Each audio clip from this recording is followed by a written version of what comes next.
Yes, people, welcome to another edition of From a Third Eye View on Pi Radio, hosted by myself, Flawless Mr. Take Note, and I'm joined by one of my fellow co-hosts, man like Mr. I've seen more in a night than you've seen in your life, aka Stato, aka Bloodstroke, aka Stro. What are you telling me? Are you good, family? I'm good, man. Been a stressful weekend, emotionally, football-wise, but I'm blessed. Yeah, it turned out all right for you in the end, didn't it?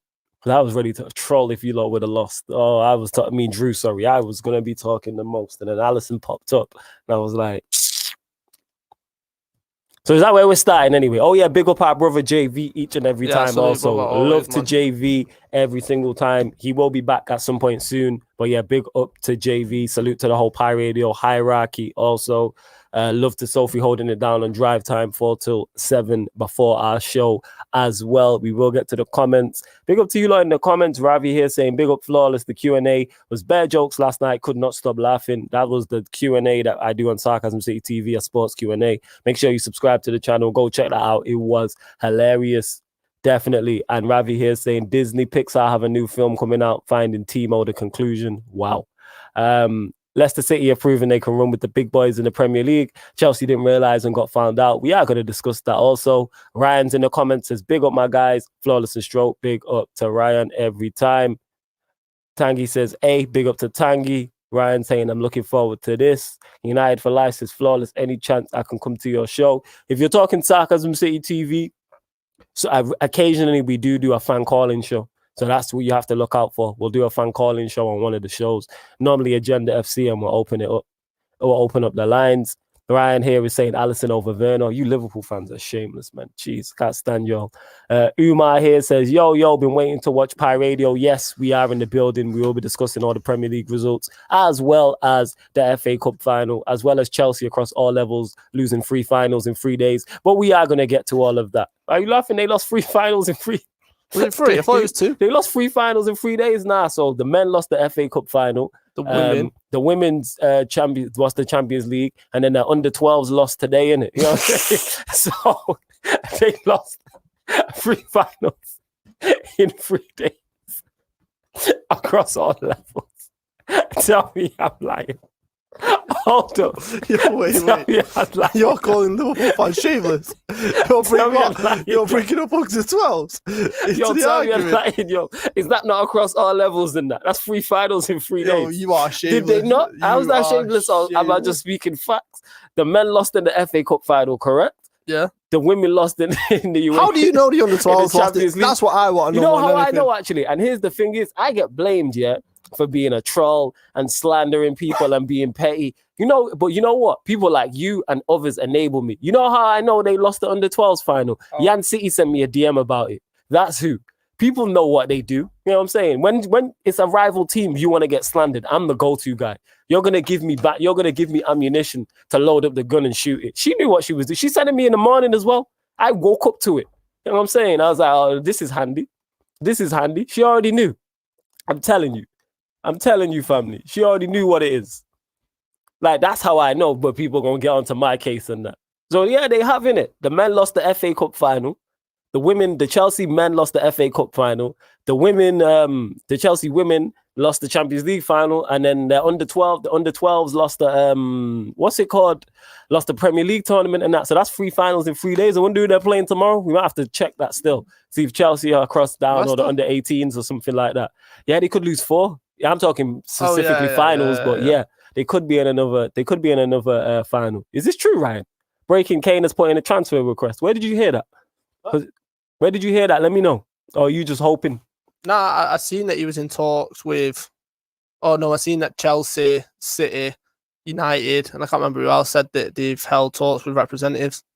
I don't know if that's 100% true. All right, well, I don't know if he's handed in a transfer request, but that's what I see. Well, we are here till 9 o'clock, people, so that is something we will touch on. But where do you want to start, Stro? Do you want to start with Liverpool? There's only one place to start. All right, here we go. This man has the same amount of goals as Willian this season.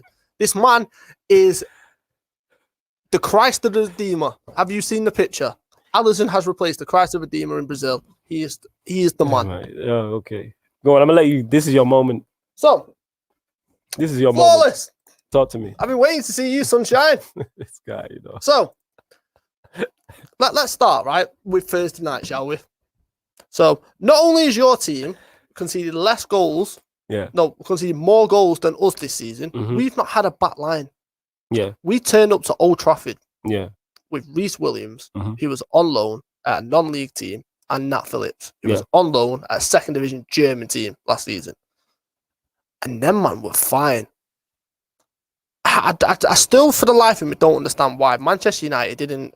Yes, I understood you played Greenwood, but like, come on, you could come up with a more balanced setup than that. If you put Dan James is injured. That's why I didn't play. Right. So if you put someone on the right hand side, down Reece Williams' side, it's gonna cause him nightmares because he's not used to it. Well, Rashford played down that side, did he not? It was Rashford. On the right-hand side, Rashford played from the right, Pogba played from the left, Cavani up front. But you get my point, because the issue was most of the stuff was coming down the left-hand side in the first half, and it was just so imbalanced. Use your tactics, just get it out to that right-hand side and just create an overload, because Reece Williams isn't going to be able to cope with it. Dean Henderson, awful, just completely awful. He had a shocking game, and he's nowhere near ready for Manchester United. People don't understand the leap in expectations to go from a Sheffield United to a Manchester United. It's a completely different gravy. And good result in terms of considering we're notoriously terrible at Old Trafford. And then we go to Sam Allardyce. Big Sam. You've lauded Big Sam on here week after week. Yeah, man, 100%. Big Sam this, Big Sam that. Oh, Thursday night on whenever I randomly appeared on the show with my unbelievable face reveal showing I was Vince McMahon that night. And you turn around and said, well, you better beat West Brom. And I remember when it came to the corner thinking, I don't want to go Pie Radio tomorrow because this is not going to be fun. And then West Brom, this is why you got relegated. Yeah. You let Alisson, he's 6'3" for crying out loud, just wander in a position and just stand there. It is an unbelievable delivery from Trent, but what do you expect? It's Trent Alexander-Arnold. He's got one of the best deliveries in world football, if not the best delivery. And he puts it right on it. And don't get me wrong, the header is difficult because you've got Nat Phillips jumping right in front of him, and it is an unbelievable header. It's a great header. If I'm a striker, I'm proud of that. Definitely. It's the goalkeeper. And I just want to factor everything in, right? This man lost his father unexpectedly, couldn't go back to Brazil to the funeral, had to watch the funeral via Skype, which I know a lot of people have done, but like the whole reason this man plays football is because of his dad. His earliest memories of playing football with his dad.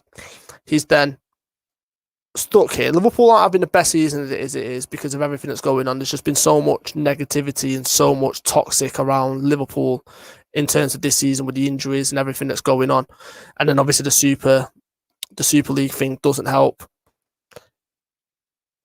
For him to score that goal at that moment, at this part of the season, which practically revived our season and kept our season alive, speaks volumes about the kind of character he is. And you see the celebration the players had with him, shows how much of a big character he is. And listen, he's made mistakes this season. Manchester City stands out. Oh, yeah, definitely. Leicester stands out. But when you're going through what you're going through, you understand why.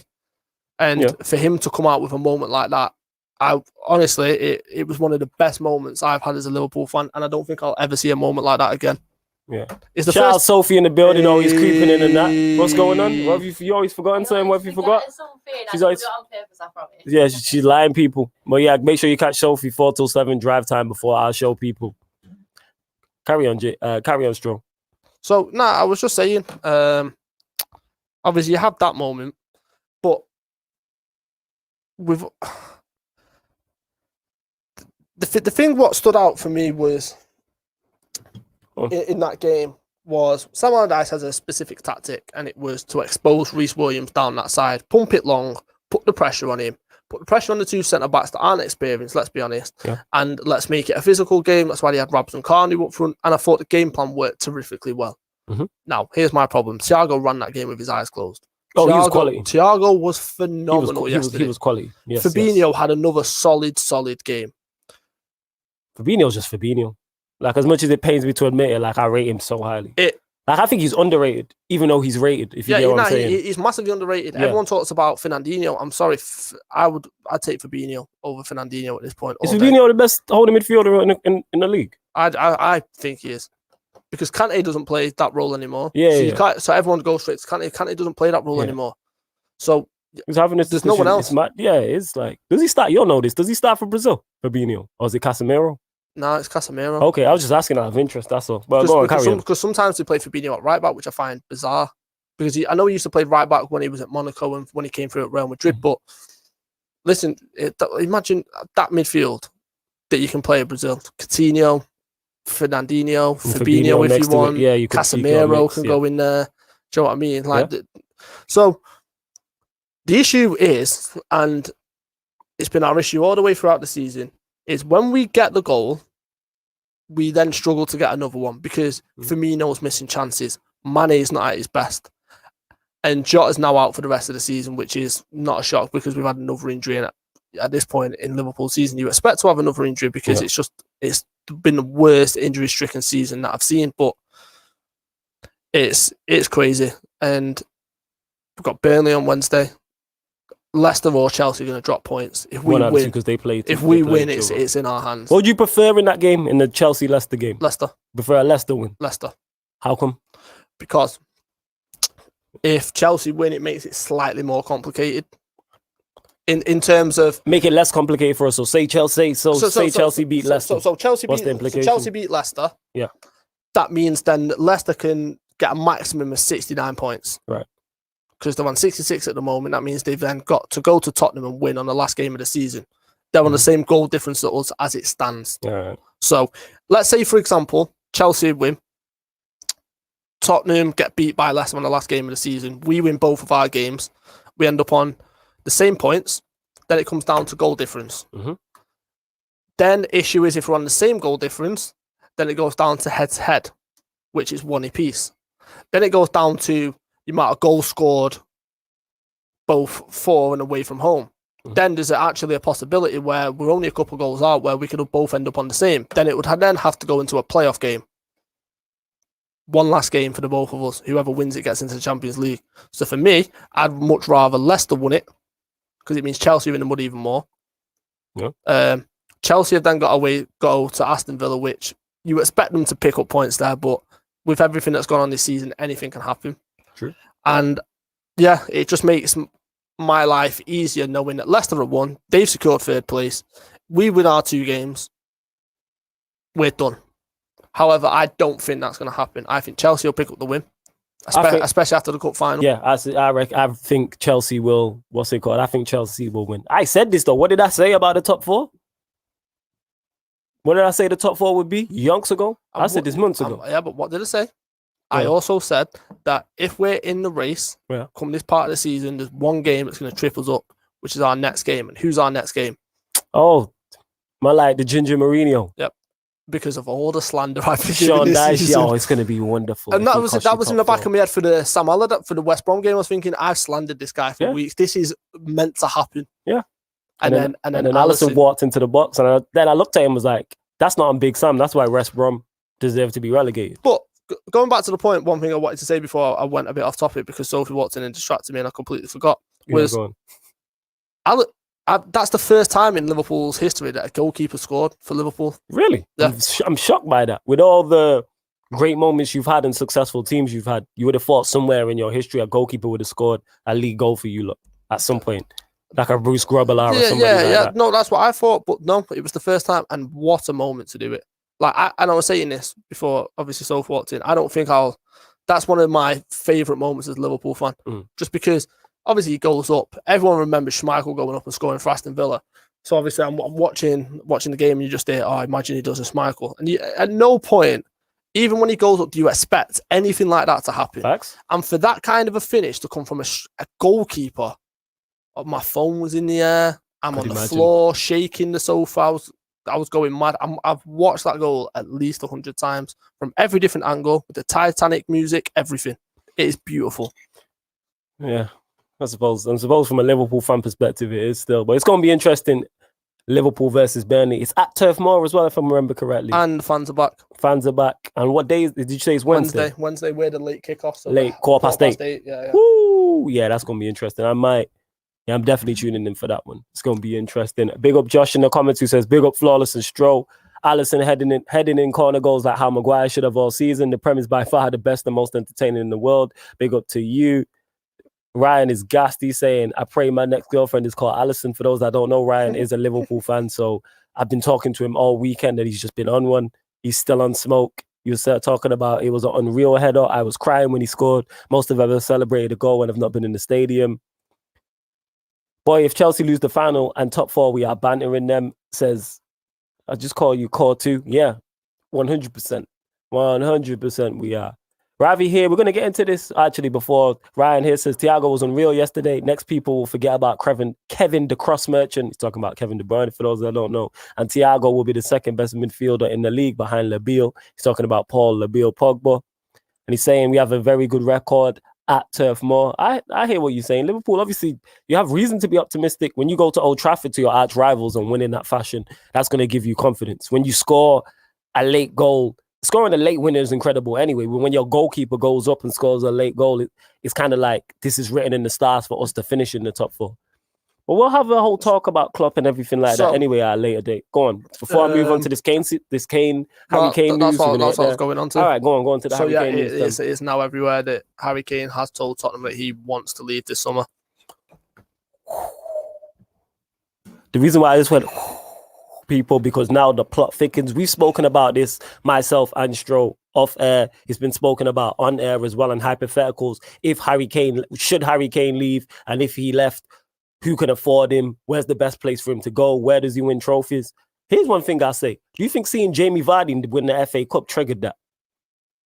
It would have. One thing. Yeah. Definitely. 100%. Because Jamie Vardy would have won the Premier League again a few years ago, and then he sees him then pick up a FA Cup, and he's like, all right, I need to leave. Because let's not get it mistaken. Wherever Harry Kane goes, he'll most likely win a trophy. And me and Stroll are going to go through where we think he'll go, who can afford him, what teams best fit him in terms of playing style, manager, etc., etc. But I know you got a lot to say on this, so go on, Stroll. So firstly, what Sky Sports are reporting is that basically Harry Kane's asked Tottenham and basically told Tottenham that he wants to leave this summer. Let me just find what I was reading. Let me just find it. Oh, well, Ravi here is saying he said two things. Big up to Ravi B. He said, breaking news, Kane tells Spurs he wants to leave in the summer. Kane wants to stay in the Premier League. What's he saying? That's what he's saying. Yeah, so basically So Harry Kane has told Tottenham he wants to leave, with Manchester United, Man City and Chelsea all interested, according to Sky Sports News. Right. Now, Chelsea have been the first club that have reached out to his representatives. They need a striker. Timo Werner is not he's not the guy. No, he's not the guy. No. So my thing with that is I don't see Harry Kane going to Chelsea from Tottenham. I just don't see it. He's not.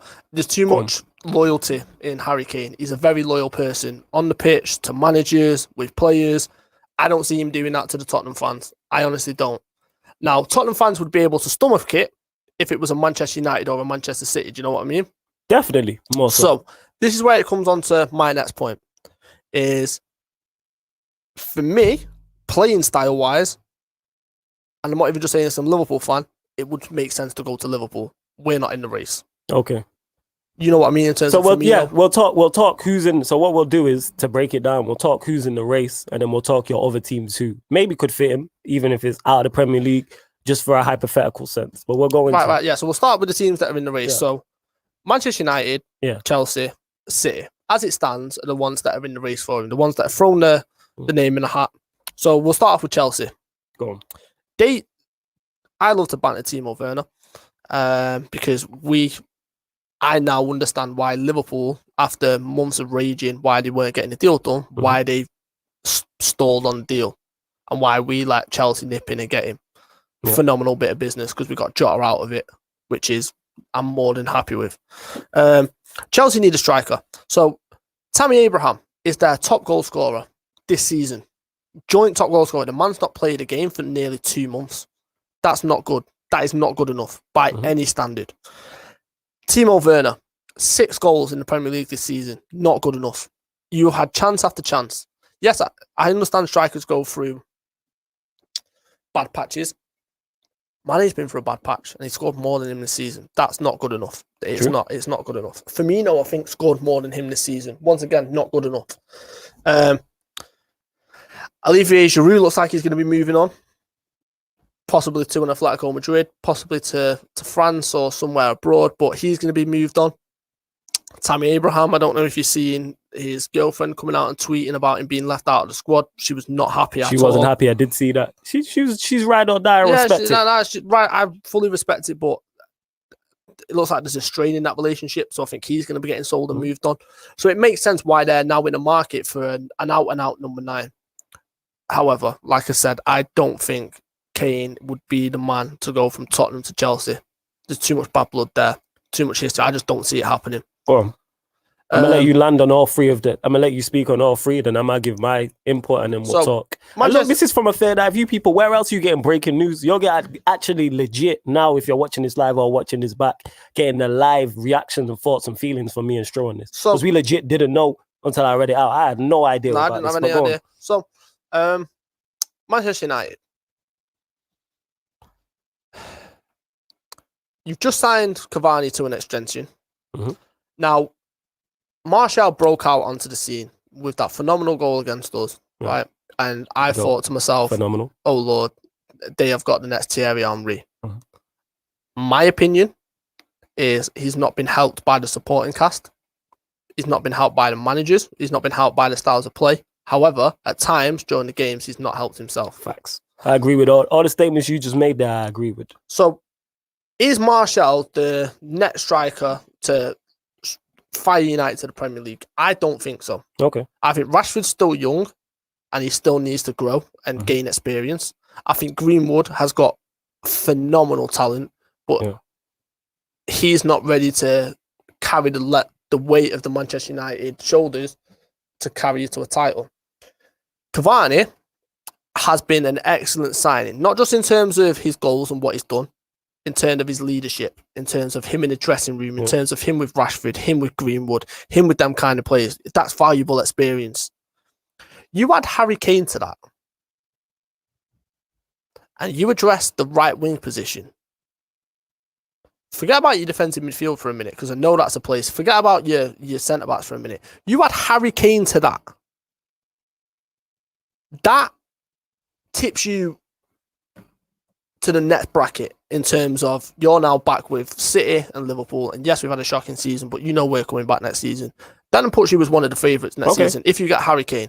I genuinely believe that, because this man's on what, 20 odd goals this season, going for the Golden Boot. Yeah, I'll check now. But yeah, 100%. Hey, you lot get the shares up as well. Let's get as many numbers in here as possible. Continue. And this man's been in a Jose Mourinho team for 3/4 of the season defensively, and yet he's still firing and scoring goals. Now, here's what I expect to happen. Manchester City are losing Aguero. They need a replacement. Jesus is not that guy. Imagine Harry Kane on the end of a De Bruyne cross or De Bruyne through ball. It's sickening at the thought. Looking at Harry Kane is, he's joint top goal scorer. 13 assists as well. Jeez, that's very good. Go on. I think he goes to Manchester City. I honestly do. I just think there's too much money involved. I don't think Daniel Levy would be able to turn the deal down. I think there might be a player going the other way in terms of potentially a centre-back. Ake might be used as like bait. So there's 90 million in Ake. Yeah. Do you know what I mean? Something along those lines. I just think everything, there's just, it's, you know, when you get pieces of the jigsaw and that one piece just perfectly fits. Yeah. I just think Harry Kane in that Manchester City team fits in terms of they're losing Aguero. That is the perfect Aguero replacement. He is a box-to-box number 9.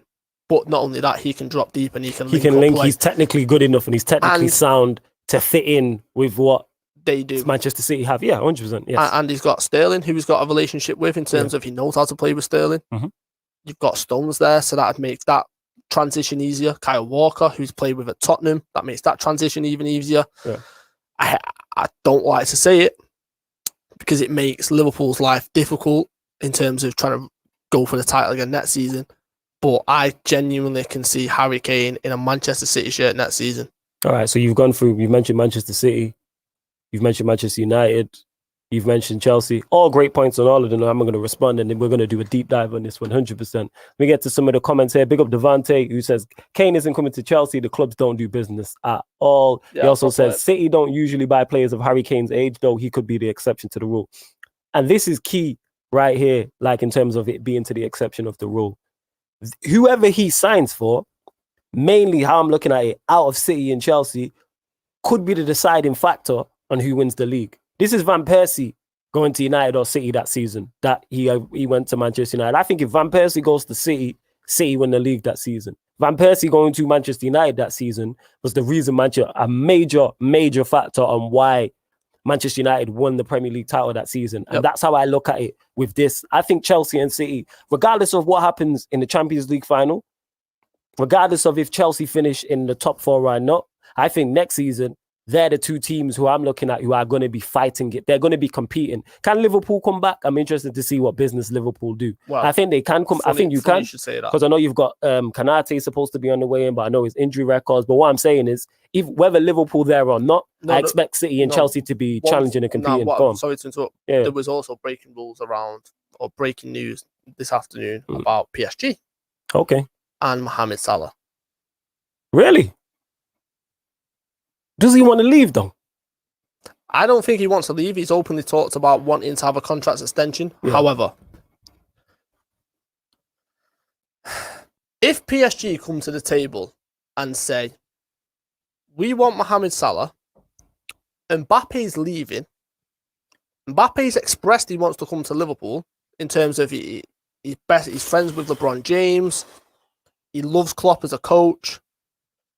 There's not many Liverpool fans that would turn that deal down. Yeah, I pull my hair out if that happens. Because that's, my thoughts on Mbappe. That's another game changer. Yeah, that only happens if we secure Champions League. Now, I do think one of the forward 3 goals for Liverpool this summer. You reckon somebody comes in for Mane at this point? Possibly. Especially after the Klopp thing at Old Trafford. However, I'd rather get rid of Firmino. That makes sense. I'd rather get Kane. I would genuinely throw our name in the hat in terms of that. So there's so many variables on this, and we'll probably do a deep dive on this next week again, because this is now going to be. So what are your thoughts? Is going to be the ongoing, the long running saga now throughout the summer. Whether he goes before, someone mentioned about the Euros, through the Euros, it's going to be Harry Kane speculation. So my thoughts on it. When I look at Chelsea, do the two clubs do business? No, I understand the loyalty, but now. If Chelsea were going in and trying to sign Harry Kane and Harry Kane was happy, they're different. They don't have leverage now. Now he wants to leave. They have to do business with somebody. They don't want to lose him to Manchester City. Never mind to Chelsea. But will Chelsea pay the cash? Will Chelsea do business and pay the cash for? Absolutely. If Tuchel comes in, if Tuchel says to Roman, "I want Harry Kane," I think the deal happens. I think Kane goes there. Kane looks at it and goes. But look at all of the chances that they create. I am perfect. He is a perfect fit for that team. He's a perfect fit for most teams, but do you not think he's loyal enough to not make that move? Depends on what project he likes more. So say, for instance, we'll use hypothetically, say City, United and Chelsea all go in for him. Yep. I don't think it's a loyalty thing. I think he picks the best project. So if Oli sells him the best project at United, he goes there. If Pep sells him the best project at Manchester City, he goes there. If Chelsea sell him the best project, he goes there. And how do we know in terms of his living headquarters, he might want to stay in London? It might be something as simple as that. I'm not sure if he's married, if he's got kids or anything like that. I mean, he's married. He's married. Say his wife turns around and goes, "I'd prefer to stay in London." Or his kids are like, "I'm happy." I don't know the age of his kids. I'm saying these things play a factor. Let me just reiterate that. He might want to stay in London. That's a factor in that. So he might go, you know what? Rather than move up north, let me stay in London. I won't have to move and I can play at Chelsea. So, and I'm not doubting his loyalty because I don't think he's being unloyal if he goes to Chelsea. I think Harry Kane is a footballing guy, and that's why he's handed in the transfer request. I think he goes with the best project. I legit think it's the best project. Here's a point. I don't know if it's true about he said he wants to stay in the Premier League or not. I'd assume so. However, let's go. There's so many Real Madrid, Bayern Munich, PSG. Yeah. Because of Poch. They all fit. Poch, I know for a fact. Poch has seen this and gone straight to the board. He's gone straight upstairs. Get on the phone now. Yeah. Find out what's going on. He's on the phone. Before he's gone upstairs, he's phoned Kane himself. Like, all right, what's happening? Then he's gone up to the board. They still have a working relationship. He's phoned Kane, messaged him. All right, I'm going to go talk to the board now. PSG will have some sort of say in this. PSG will have a go at this. I in my think heart about it. A front three of Kane, Neymar, and Mbappe. That's a different level front three. They are gonna have they're gonna try their hand in this 100%.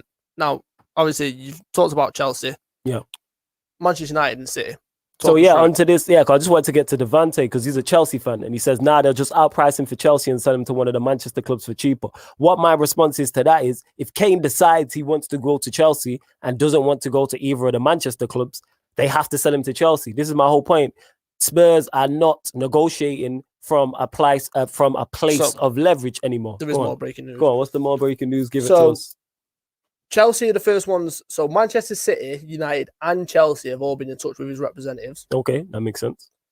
His preference is to stay in the Premier League and wants to have the situation sorted before the Euros. That makes sense because Kane, like I said, is a footballing man, and that's why I think he'll get sold on the best project. The reason why he wants this sorted before the Euros so he can concentrate on the Euros. That's what Harry Kane strikes me as. So like I said, I don't think he's unloyal if he decides to go to Chelsea. I'm saying Tuchel sold him the best project. Yep. Where it's actually best for him from a footballing perspective. So we'll go on to the Manchester City thing. Manchester City fits him perfectly. Yeah, I agree. There are more... what's the word I'm looking for? They're more along the way in terms of a project. We don't polished. We don't know what Tuchel's going to do yet. We don't know where Chelsea are going to finish number one, which could have a big factor because Chelsea could not have Champions League football. I think that's a factor. If Chelsea don't get Champions League football, which I do believe they will, but hypothetically, if they don't, to me, the way Kane is, he's leaving Spurs and has handed in a transfer request to go and play at the highest level and win trophies. I don't think he leaves Spurs to go and play Europa League football unless Tuchel offers him a phenomenal project. And then the thing is with Tuchel, you don't know what other players he's going to bring in that could affect how Kane plays or where Kane is playing, etc. Because at the moment, you look at Chelsea, yes, they look perfect for him, but we don't know who Tuchel's going to get rid of and who he could add. When I look at Manchester City, perfect. The only issue is, do Manchester City want him that badly? Because if they won the Premier League, they got to a FA Cup semi-final. If they win the Champions League, does Pep go, I forget going to get out and out 9. Do I just go and get someone else who can play a false 9 more effectively? No. Could. No. What I'm saying is it could happen. If he does that and he's had this is potentially for Pep the most successful season he's had at Manchester City, playing without a 9. Does he go, Aguero leaves, and does he go, you know what? Let me go and get someone else who can play a false 9. I genuinely believe he'll go for Kane and he'll go all guns blazing to get Harry Kane. Maybe. I think again that rest on, like I said about Chelsea getting top 4, that could rest on them getting the Champions League because Jan City I talked to a lot, and if you look at Manchester City, they play better with a false 9, and that's not a shot at Harry Kane. I'm not saying he couldn't go in there and being phenomenal. Does he take them over the top in Europe? I am not sure. Here's a question. Have Tottenham not practically played him as a false 9 this season? Yeah, to an extent. That's a fair point. Yeah, he's kind of a 10 and dropping in deep, but we know what Pep is like, and he's a drill sergeant in terms of, agreed, you do this, you do that. How many times have you seen De Bruyne put balls on a plate for Sterling, Jesus, Bernardo Silva, Foden, players, and they're missing chances? Harry Kane doesn't miss them. He don't miss chances. Don't get me wrong. If they sign him, I'm just playing devil's advocate to give both sides. I agree. I think personally, if I'm his best friend, I'm his brother, whatever, and he asks me where do I go, I'm telling him to go Manchester City. Yeah, I'm telling you that's the best project for you. Go to Manchester City under Pep. Guaranteed trophies. You're going to win a Carabao Cup, definitely. You're going to win a Premier League. You're going to get to the last stages of the European competitions. So definitely, and they need a number. You're going to be there and be a main man, and the fans are going to love you. If you go there and you're saying, what, he's 28, is he 27, 28 now? If he goes there, 28. If he goes there till he's 33, 34, And he goes and delivers more Premier League titles, delivers a Champions League or multiple Champions League, delivers FA Cups, Carabao Cups, more Carabao Cups. The fans are going to love him. I'm telling him to go Manchester City. So now on to Manchester United, my team. If we signed Harry Kane, so I'll talk from a United standpoint, the United fan in me first and foremost. If we signed Harry Kane, yes, I'd be ecstatic about that. Proven Premier League goal scorer. You know, Stro, and anyone who's listened to me knows how big of a fan I am of Martial. That being said, if we signed Harry Kane, I wouldn't moan. I'd be extremely happy because that is guaranteed goals. My issue is, as a United fan, I say this all the time. We need more than Harry Kane because as good as Harry Kane is, with no service, he is no good. And that's not shy him. That's any striker. You can go and get prime Brazilian Ronaldo. If you give him no service, he's not going to score. I've spoken on a regular basis about Manchester United strikers getting no service. How Cavani is a good striker, but he's not going to score goals with no service. How Martial is a good striker, but doesn't get any service. How our strikers this season, up until recently, I think, average 4 touches in the box. That is in the opposition box. That is not good. And if you give that to Harry Kane, that's not going to be good enough. My only issue with the Harry Kane thing is what I've spoken about there in terms of service and his injuries as well, because we know he gets injured. And that's my biggest concern. If United, we have other areas to address. To me, striker's not a problem. We've seen Manchester City win a league and get to a Champions League final without a striker. We've seen Chelsea get to a Champions League final without a striker. We've seen Liverpool win a Champions League and a Premier League in back-to-back seasons without a striker. So this thing that you need a striker is a myth. Does it help? Yes. Do you need one? Absolutely not. Because I've just mentioned 3 of our rivals there all be successful in that time period. So that's my worry about Harry Kane. We need a centre-back. We need a holding midfielder. We need a right winger. Going to get a Sancho has a similar effect as going to get a Kane on our attack, because we need a right winger much more than we need a 9. To me, we have Cavani, we have Martial. Greenwood can also play up top. Rashford can do a job in a 2 up top. Whereas our right wing at the moment is Greenwood, who's not a right winger, Dan James, who's just not good enough, and Diallo, who's a kid. So that's my thoughts on it. From a non-biased standpoint, looking at it, does it make sense for Manchester United? Of course, because we've lacked goals. According to some. Actually, let me reiterate that. No, we haven't lacked goals, but according to some, because people are stuck in the past, we've lacked a 25 to 30 goal a season, man, is going to take us over the top, which I disagree with, because us goal scoring is not a problem for us. So that's how I'm looking at it. So where do I think he should go? Manchester City. Where does he go? I think he goes Chelsea. Really? Yeah. I think he goes to Chelsea. Yep. I think he goes to Chelsea. It's the Spurs way. All this talk, because I've had Spurs fans telling me he loves the club. This is before this happened. He loves the club. It would be family, the most Spurs things to happen. His family loves the club. He doesn't want to leave. He signed a contract extension. Nah, man, he's realized I could see him going Chelsea. And something about him tells me he wants to stay in London. The fact he wants to stay in the Premier League when he could go to Real Madrid, even though Benzema's there, but he could go to Real Madrid. Barcelona need a striker because talks they need Aguero. So that's the 2 big Spanish clubs. Bayern Munich, even though they've still got Lewandowski, more so Barcelona, I'd say. Real Madrid and Bayern Munich, less so. PSG, so more so. PSG, they're the 2 I look at. Barcelona and PSG are 2 teams you go to who can afford you and play you as a 9. And PSG need a striker. Yes, that's my point. And so do Barcelona. That's why reports they want Aguero. But he goes to PSG. You get to play with Mbappe and Neymar under Poch. That's the perfect fit. This is where the dominoes start to fall, because Son then wants to leave. You then lose Son. I'd take Son over Kane at United. I'd take Son. I'd take Son over Kane at United. I would happily swap for me. 100%. 100%. I'd take Son over Kane. Now that's not me saying Son is much better than Kane. I'm saying for what we need, people. Like, let me just clarify that. We need wide players more than we need a number 9, and that's just me talking. But again, if we were to sign Harry Kane, would I be happy? Yes, because he improves our attack. He improves our first 11. I'm just concerned about the service he's getting. Yeah, and his injury record. It does make sense. And his injury record. But yeah, I think he goes Chelsea. I think he goes City. You reckon it's City? Yeah. Well, City would be second on the list. But I reckon it's Chelsea. Something about it goes. yeah, let me just stay in London and go It Chelsea is and sold on the project. Genuinely the most Tottenham thing that would happen. Yes. He would go to Chelsea. Yeah, 100%.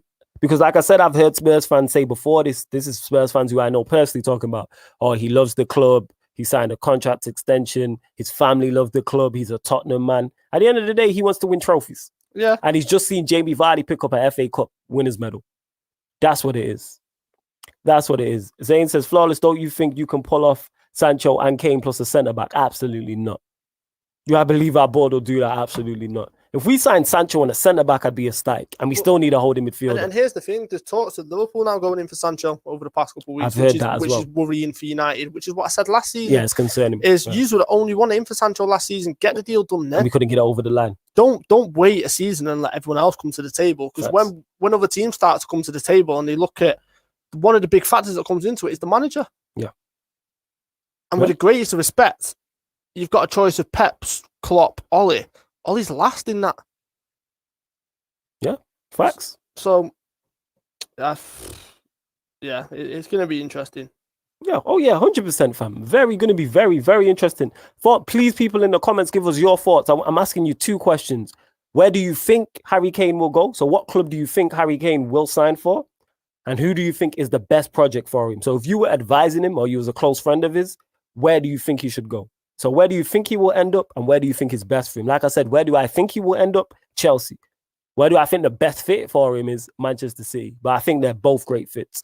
And the plot thickens because a lot, like I said, could ride on Manchester City if they win the Champions League. If they don't, Pep might look at that false 9 thing further and go, let me go sign somebody who's more accustomed to playing as a false 9 rather than someone who's a 9 but can do it. And that's why I shot Harry Kane. No, makes sense. Or if Chelsea don't get top 4, Harry Kane might look at it and go, I'm not here I've got no time to be messing around. I can't be playing Europa League football. I need to be in the Champions League. So it could vary on Chelsea getting Champions League next season as well. Kane wanted to leave last season, but they convinced him to stay for Mourinho full season. Yeah, he should have left as soon as he see Mourinho coming in still. He should have, definitely. You lot get the likes up, please, as well on the video and subscribe to the channel, Pi Radio. All right, well, move on from the Harry Kane thing, but you lot continue to get questions in on that. But that Harry Kane saga is going to be now a regular topic running on the show until where he signs. Definitely. I can see it dragging on throughout the Euros, to be honest. Without question. I can see it dragging on throughout the Euros. Yeah, so can I. Zane saying Kane will end up at Man United. Overall, best for him is Manchester City if he wants trophies year in, year out. Zane, why do you think he ends up at Manchester United? Big up Dante as well, who says big up the man them. Big up to you. Yeah, salute. But yeah, where do you want to go to next? We're going to talk on the FA Cup final? FA Cup final. All right, I'll let you take it away. So FA Cup final, Leicester City 1, Chelsea 0. Chelsea's 2012 dreams up. You get me? Up in smoke. Because for those that don't know, Chelsea in 2012, they won the FA Cup and then won the Champions League, and all their fans were like, yeah, it's 2012 all over again. But Leicester and Yuri Tillemans had something different to say. But as a manager, let me ask you this. As you manage a football team, do you think Tuchel was at fault for playing Kepa and not Mendy? Do you go with your number 1 goalkeeper? You go with your number 1 goalkeeper. In the final? Yeah. I've never liked this. Here's the thing. Go on. Managers these days play second string goalkeepers and your backup goalkeepers and cup competitions, which I understand because there might be a point where your keeper gets injured at some point in the season. Yeah. And you're going to want to make sure that they've had some minutes under the belt, right? I'm in the whole notion of, as a manager, you want to win every game, you want to win every trophy imaginable.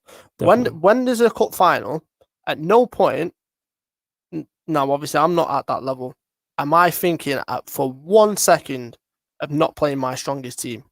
At no point. And I don't understand this notion of playing your second choice goalkeeper in a cup final. I honestly don't. Because Leicester didn't, and boy did it pay off. What a performance from Kasper Schmeichel in the second half. Yeah. And I think Tuchel got it wrong in terms of his starting lineup. Okay. I think Tuchel got it wrong in terms of his substitutions. And the big one for me was Kepa, because Mendy's tall. I think he saves Tillemans' shot. Lewis was talking about this. Lewis, so those that don't know, Carefree Lewis is a good friend of ours who's a big Chelsea blogger. He was actually at Wembley, and he said this about Kepa. The reason why they're going to take long shots is because we know Kepa has issues and a weakness from long shots. He's saying Mendy saves that. So that falls on Tuchel. I'm not even talking about weakness from the long shot. I'm talking purely from a height point of view. Mendy is massive compared to Kepa. Because Kepa, let me check the heights. Yeah, go on, carry on. Because think about it. If you're a tall goalkeeper, right, you've got a bigger reach, you've got a bigger arm span, right? Yeah. But your leap's going to be a lot bigger because Mendy's legs, and that's where your jump comes from. Yeah. Kepa was close to it, don't get me wrong. I in my heart of heart, I genuinely believe that Mendy saves that. He's taller because he's saying height here, he's 1.997 meters, and Kepa is 1.86. So yeah, I'm not terms of, I don't know what that is in foot, but I know that's big still. Right, wait, so repeat that again. Kepa's 1.86 meters, and then Mendy is 1.97. So Kepa's dead on 6 foot, yeah? Okay. 9.7. Mendy's 6'4". So he definitely has a better chance of getting to it. 100%. That's what I mean. So I genuinely believe that Mendy saves that shot from Tielemans just because of the height. All right. You making a valid point. Did you think that Tuchel got anything wrong minus the goalkeeping? The goalkeeper selected Diego? His substitutions, I think he got wrong. What do you think he should have done?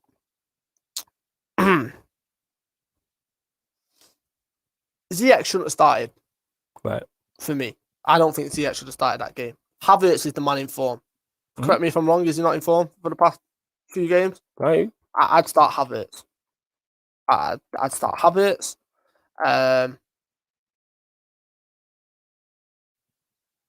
Yeah, I was just thinking, and then I'm just getting the lineups upside. So yeah, the lineup was Kepa in goal, and then you've got Reece James, Thiago Silva, Rudiger, Azpilicueta, Alonso as wingbacks, Kante, Jorginho, Ziyech, Mount, Werner. So it's slightly wrong. It was the other way around. Was it Reece James at wide wing? Yeah, right wing back, and Azpilicueta was at the right side of the back three. Yes, yep. Got you. So, and then the subs I'm looking at here. So Pulisic came on, Giroud came on late, Hudson-Odoi came on, Ben Chilwell and Kai Havertz all came on. So, first point of view is Alonso. Yeah. I start Chilwell. Because it's against his former team? No, not even that. Purely in terms of the pace, because everything came down Alonso's side in that first half. Castagna roasted him in that first half. He was just too quick. He was too powerful. He was too strong. And he exposed the weakness in playing wing backs, that space in the corners. And I thought Leicester exploited it perfectly. And Chelsea really struggled. So I'd start, not even just because it's against his old club, I just started Chilwell in that game. I honestly would have. I think at half time, when it's not working and the formation isn't working, yes, he's the club captain. Azpilicueta comes off, and you go to the back four immediately. Okay. Who did they play in midfield? They played Kante, Jorginho, and then it was Ziyech and Mount of Werner. But it would have switched. The front three, if I remember correctly, mixed. It wasn't like set positions. We're going. Havertz comes on in the number 10. Yeah. I'd bring Giroud on a lot earlier. And so you've got a point. Yeah, so you've got a point of attack. You move Werner out to the left. I'd bring Pulisic on. Would the Pulisic start? No, Pulisic came off the bench. So you could even put Mount in the number 10. You could put Pulisic on one side, Werner on the other side, and just go with Giroud. So you got a point of attack. Just something. Just give Leicester something, especially when Johnny Evans goes off. Yeah. And there's no experience in that back line. Because you want to put pressure on that back line. Yeah. They just at times they made it so easy for Leicester in terms of they were telegraphing what they were doing before they even did it, and it was just like it was. If I was a Chelsea fan, honestly, I'd be raging. Chelsea fans were raging, 100%. No, but specifically with Tuchel, because I just think he did a Pep Guardiola and he overcomplicated it and he didn't need to. Ooh. Interesting. And like I said, they've got a wealth of talent on the bench, and I just think that he used the bench completely wrong. They do have a very good. They did have a very good bench as well. When you look at the players they brought on, I hear what you're saying. But we spoke on this last week about Brendan Rodgers and him needing to win a FA Cup or get into the top 4 to get into the Champions League. He's now won the FA Cup. This could now be a catalyst for him to go on and be more successful. If they don't finish top 4, it's still a successful season. Yeah. It's still them winning the FA Cup. 1,000,000%. If they finish 5th in the FA Cup, but then next season they have to get in the Champions League. So it has to be all systems go. They've signed Samari. Now they've won a trophy. The players have got a first for winning. So they have to then build on. But it's going to be interesting to see how they do. Who do you think do you think Leicester drop out? Unfortunately, I think I've said this for the longest. I think they drop out. I think it's Chelsea. You think Chelsea drop out? I'd actually tell a lie. I still, in my heart of hearts, believe Burnley are going to nick a draw. You reckon I'd love that. I can just see it happening. It'd be the most Liverpool thing to win. To win at Old Trafford. Yeah. For the first time since 2016. Yeah. To have Alisson score a winner in the fashion that he did. To then drop points to Sean Dyche. It'd just be the most Liverpool thing to do this season. Sean Dyche masterclass, and he was the one that broke the Anfield record as well. The home defeat. So it would be fitting for them to like do the double over or something like that. It would be. We'll all be watching. I'll be hoping. Like Sean Dyche turns up and does what he needs to do.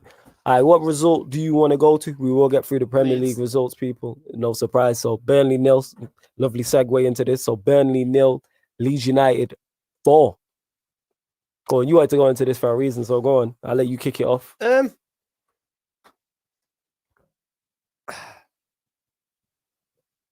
I said from early into last season, when Leeds come up, they're going to hand beatings out to teams. They're going to take points off the top, and they are going to be strong challengers to finish in the top 10 in their first season. I put my chest out when I said that.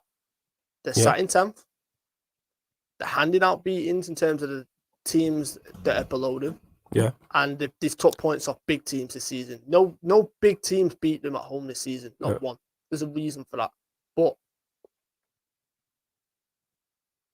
in terms of recruitment, Leeds needs to be talked about with the likes of Leicester and Liverpool this season. To get Rafinha, he could arguably walk into any team at this point. He'd walk into Liverpool.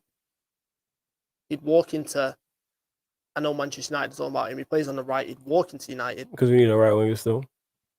What a finish. That's a great strike. That's a great strike. Rodrigo, Spanish number 9, and you see the kind of talent and the reason why he's a Spanish number 9 in this game. But just going back to that goal, Click hasn't been great this season. He had COVID and he's not really hit the same heights. Yeah. That was Click from the Championship last season. So quality finish. And it's against Peacock Farrell, who's their ex-goalkeeper. It's a phenomenal finish. Yeah. And Burnley had a game plan, which was to ruffle up. Great save. Got to score that. Which was basically ruffle up Bamford in terms of me and Tarkowski. Yeah. And to try and hit it on the break. Now, Vidra was unlucky there. But yeah, he's got to do. Vidra should really score there. Why are you saying? What a touch this is from Harrison. What a touch. Now, Harrison, for those of you who don't know, is on loan from Manchester City. Been on loan for the past 2 years. He was at New York City with Frank Lampard. Oh, that's a lovely flick, yeah. That's a lovely flick. It's a very smart, yeah. Harrison's got bags full of potential and he's starting to reach that potential. Yeah. Under Bielsa, he's been a different player. He really has. This is... But what a ball that is. That is such a great flick. You don't expect that from a Burnley player. Yeah, you don't. That's a quality flick over the top there. Lovely through ball. You should just square that. Yeah, all he has to do is square that. Look at that. Just square it. Now, this is the moment that I'm talking about. Watch this for a touch and finish. Oh, yeah. That's one of the goals of the weekend. Without question, that's someone full of confidence that the way he just bam in between two. But when I tell you that he's not been playing and he was left out, Okay, that's not a man full of confidence. That is a man that is the Spanish number 9. That is quality. And he's at Leeds United. All right, I should say a man full of confidence. That's someone who's confident in their own ability to do that. Look at this. Yeah, that's right. The goalkeeper. 2 minutes after that goal. 2 minutes. That's what having a manager with that much experience and that much history can do when you Leeds United. Yeah. They were phenomenal that game. They absolutely took Burnley to the cleaners, and they're probably going to finish in the top 10, and rightfully so. And I said this last season, give Leeds United another transfer window like they've had with Marcelo Bielsa to recruit the kind of players that he wants. They will challenge for Europa League next season. I guarantee it. Oh, they definitely could, without question. 100% they could. I'm just looking where they are. Yeah, you're right. They are 10th in the league. 2 points behind Arsenal in 9th, for 3 behind Everton, who are in 8th. But yeah, great season for them to come up from the Championship, play the way they have, get the results the way they have. Quality season. Full credit to Leeds. You know, I don't like Leeds, but full credit to Leeds as a club, the manager, the players, because they've been nowhere near a relegation battle. Nowhere near. And you have to give them credit for it. So yeah, great result for them, because it's tough, even though it's a Burnley team who are now safe, that's still a tough place to go and win 4-0. Yeah. Still a tough place. Very tough place to go. Tough place to go and win 4-0. What result do you want to go to next, Stro? Sheffield United. So Everton, this guy, you so petty, and you talk about me being shameless. So Everton 0, Sheffield United 1. No. I said when Sheffield United got relegated, they would start picking up victories because they are now, it's done. They've got nothing to play for. They've got nothing to lose. They can play with freedom. And look what happened. They started picking up victories. True. I have issues with Everton. Go on. We'll discuss this in full. Yeah, go on. It's the most Everton thing to do is to have the best manager you will ever have in your history. Yeah. In Carlo Ancelotti, and you Everton him. You've just surrounded him with nonsense and people that just aren't winners and just notorious losers. You were, with 10 games to go in the season, you were 6 points ahead of Liverpool. You are now about to finish behind Liverpool for the 15th season in a row. That is awful. You were in the pole position to get Champions League football at one point. They was? And they fell off. Yeah, they have fallen off, but that was them overachieving, because they're not a top 4 side. And I think, do they have a top 4 manager? Yes, 100%. I agree with you. West Ham are overachieving. West Ham are still in the race. West Ham are still in the race, but they'll fall off. Like, West Ham have fallen off. We've had no defense all season. I get your point. But how I look at Everton is their lack of quality. Lewandowski getting injured as well, which is massive for them also. Lewandowski, getting injured is massive for them. And that's why West Ham fell off. Eventually, that lack of quality will rise. That's why West Ham are 7th. West Ham are only 3 points above them. That's my point. Yeah, but this is what I'm saying. This isn't a dig at Ancelotti. This is a dig at Everton. I don't think they really. I think because it's a work in progress. They're 8th now. If they finish 8th this season, then go and have a transfer window like they had last summer, that's a great start for them. So where did Everton finish last season? I'm not sure. I'll get the table up now. 1 second. They finished 12th. So yeah, there is some progression, but So that's the progression. So they finished 12th that season. He's come in, Ancelotti, big reputation, thoroughly deserved, one of the most respected. He's added to the squad. Not as much as needs to be on, but he's improved the squad massively. He got Allen in, he got Hammers in. Wait a minute. Burnley finished 10th last season, and they've just about scraped a relegation battle this season. Burnley did finish 10th last season, yeah. Scouted is Burnley, but then they finished 15th the season before that. And then they finished 7th. That's a great finish for them. Well, 7th the season before that. Then 16th the season before that. But here's my point. Well, go on, carry on. Last season, 17th and 16th position. Who was 17th and 16th? Well, last season. Yeah. 1 sec, I'll check now. West Ham, Aston Villa. Where are they? West Ham are now in 7th and Aston Villa are 11th. Look at the drastic jump. Yeah. With a manager like Ancelotti, I expect that kind of jump. He has been let down by his players. His players aren't good enough. Yeah, I think we know that. Yeah, but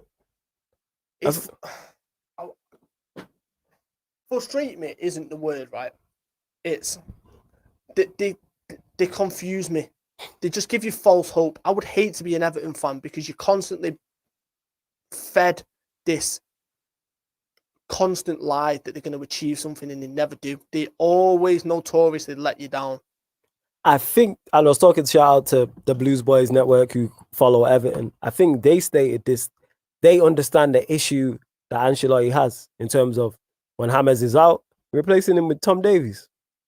And that's my point. And I think that's why they're going to go again in the summer. If they sign, like I said, if they sign an Allen, a James, and a Decore, if they sign those three in different position, but three players of those level, now you got a whole different situation. You look at the goalkeeper, does that need to be sorted out? Yes. Oh. There's talks of I know you're a big fan of Pickford. If they go and then sign, so let's say they sign a goalkeeper of a high level, talks are of Koulibaly, I use an example. If they go sign a goalkeeper, Koulibaly, and a right winger of a certain quality, a Rafinha. I mean, just look. Yeah, at that's awful. That is a shambles. Yeah, that is poor. Not Rafinha, but someone the level of a Rafinha or someone the level of, say, a St. Maximin. You're talking a whole different situation. A goalkeeper of quality. What's the goalkeeper who's going to be on a free from AC Milan? I can never pronounce his name. Donnarumma. So if to say, for instance, they go sign a Donnarumma, a Koulibaly, and a St. Maximin, that's a whole different team. Yeah, it is, but it's just like, I just feel so sorry for Ancelotti. And look, when you got Richarlison missing chances like that, and Lewandowski should do better as well on the follow-up. But Richarlison feel, look, players like him, I just don't think he's getting the most out of these players. They're not that good. I've said this. You know my thoughts on Richarlison. How many times have me and JV been on here? I'm talking about how I don't rate this guy. No. Like, that's the problem. They don't have wide players up. Who's their wide players they've got? Iwobi. Bernard, Iwobi. Nah, I don't even think Bernard's there anymore. Gordon. Who else they got? Not Bernard. But yeah, there's other players like Iwobi, Richarlison. Who else plays out wide for them? Just players that ain't good enough. But it's just players that are not good enough. The problem Everton have got is if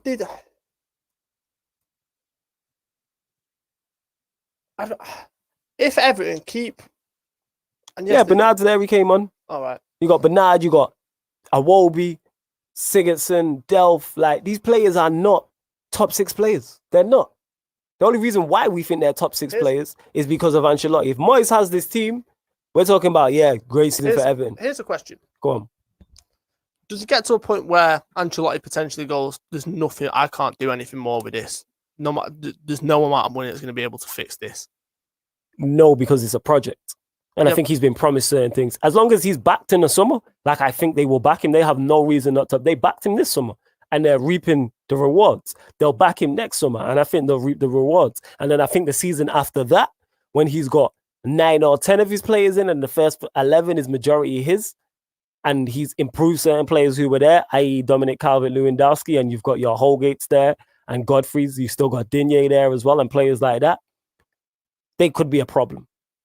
Unless they don't back him, he knows what he signed up to. They know it's a project. They know it's a work in progress.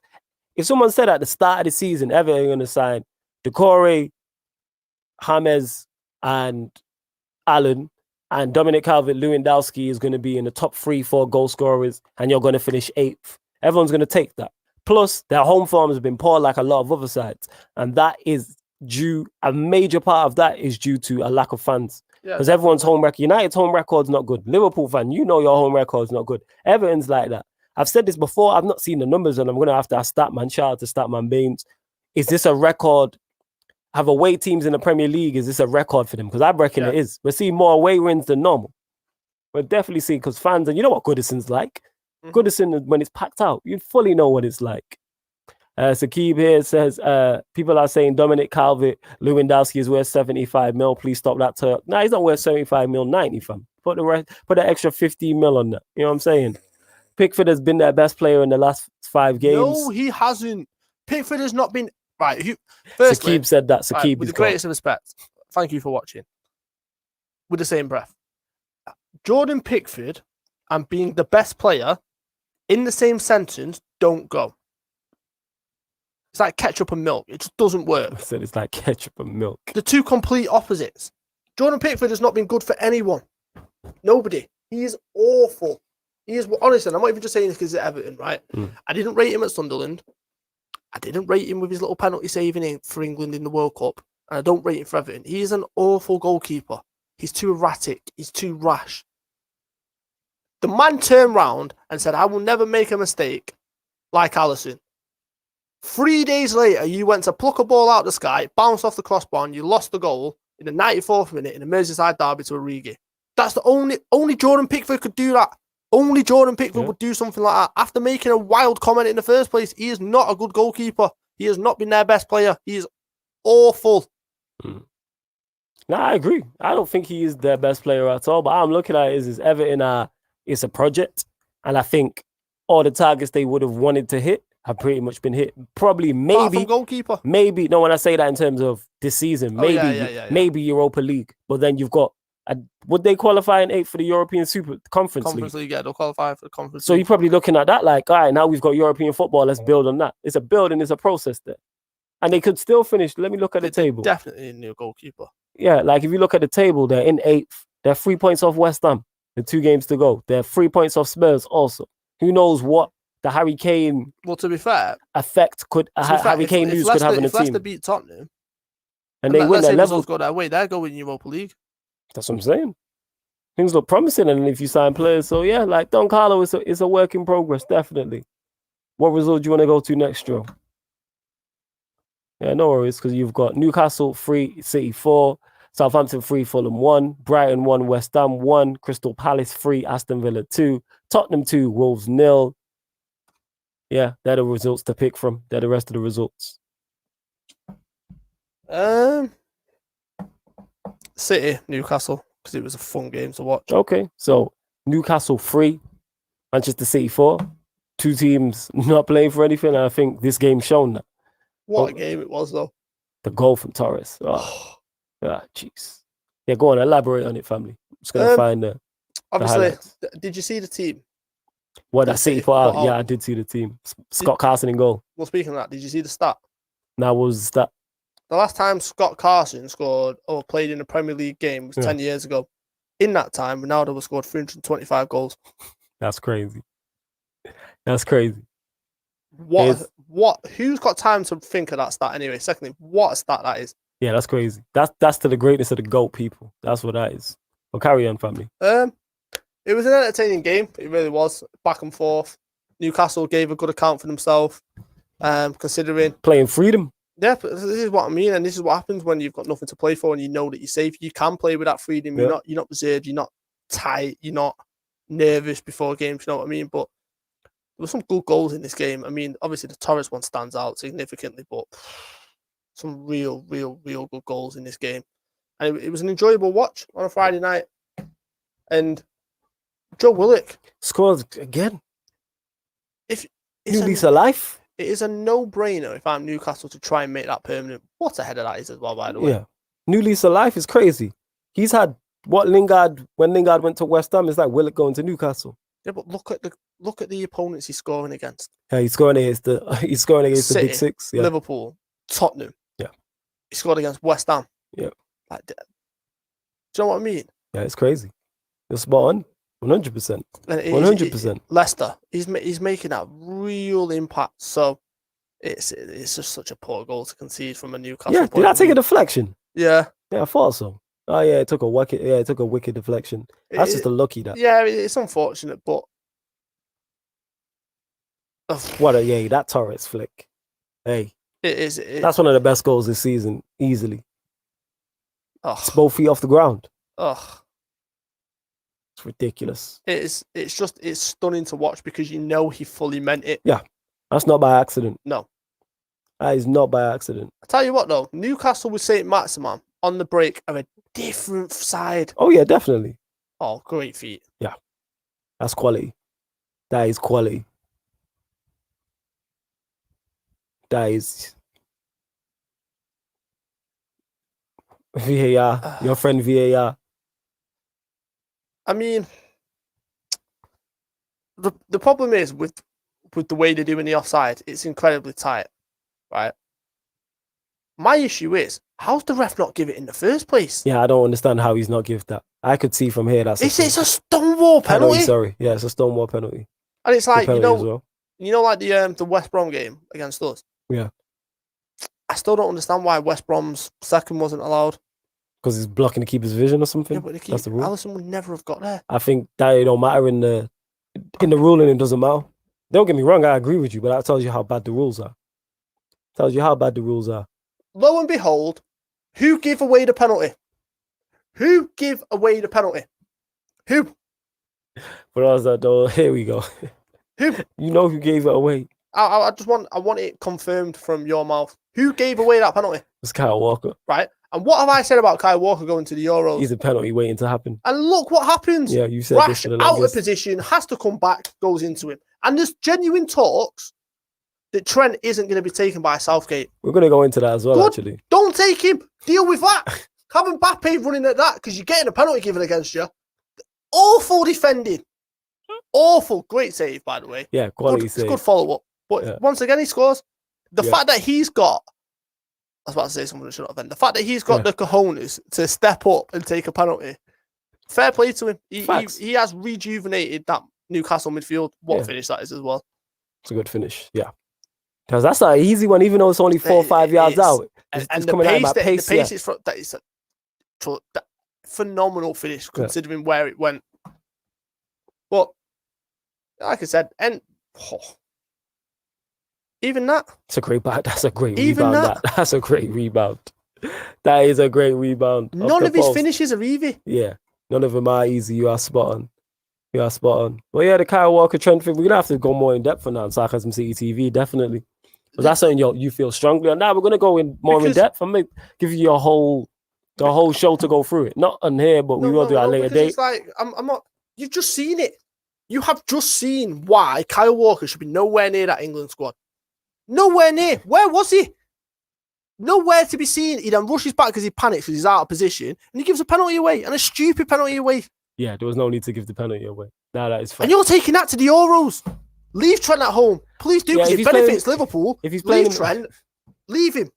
Southgate, do not take him. Please.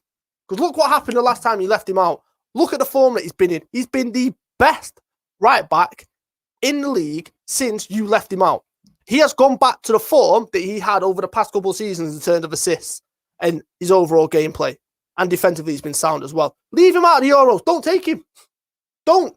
That benefits us next season. A full pre-season with us. You take Kyle Walker, mate. Good luck with your job. And see how that goes. Honestly, the fact that this man is refusing to take Wan-Bissaka, refusing to even think about playing Wan-Bissaka, the fact that he's even talking about taking Eric Dyer and playing Kyle Walker in the Euros is an absolute disgrace. Awful. This man promised us this magical kingdom of Gareth Southgate landing. I'm not going to play players based on names and who they play for. I'm going to play players based on performances. What performances have stood out for Eric Dyer this season? What performances have stood out for Kyle Walker this season? Yeah, they're both going to go to the Euros. And the reason why I'm so, because it came out today that Trent isn't in Southgate's plans for the Euros. Yeah. Good. Don't take him. Every Liverpool fan is celebrating. Imagine Trent with that chip on his shoulder next season, with Van Dijk back, with Konate there, with Gomez back, with Henderson back. You do it, Southgate. You're not lasting in this job. Because you're going to go out in the group stages, or you're going to go out in the quarterfinal because we look awful, because we've got no attacking threat down the right-hand side, because you've got Kyle Walker there, or Kieran Trippier, who offer you nothing. Kyle Walker will give a penalty away, one-on-one against Mbappe. I guarantee it. Mark my words. Moving on. I was just letting you get that off your chest. That's what we're here from a third eye view, people. Yeah, we're letting hosts have a rant and get it off your chest. If you are new here, that is not new from Stroh. Like, he's not a fan of Kyle Walker, like he called him a walking penalty. And we're gonna go into make sure you subscribe to Sarcasm City TV, also where we do have football. We go live every day on the channel. It's mainly sport. We cover other things as well. Check the upcoming live stream section, and we're gonna have Stroh on there discussing that in particular at some point on Agenda FC. Definitely Stroh, 100%. Where did we go to? You know what we'll go to, actually? We'll skip up. This happened Wednesday. Arsenal 1, Chelsea 0. More so to talk about Arsenal. It's the most Arsenal thing to do. They've got nothing to play for. And yet they pull up. Where do they go from here, though? I see no light at the end of the tunnel for them. Back to ninth. They are in 9th. That's my point. Exactly. It's about to 10th. What do? They probably think. I hope they finish 10th. It'd be great.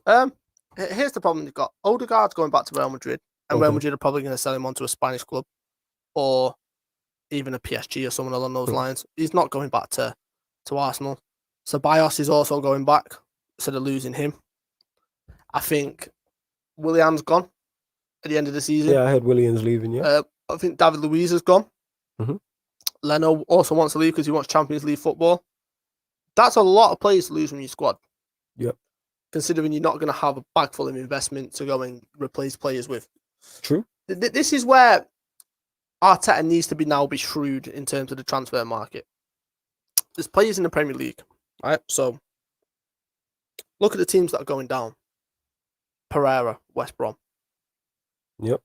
Makes sense. Do they need attackers? I'm talking about Odegaard. Squad. Yeah. Yes. So true. Pereira, you'd get him for cheap.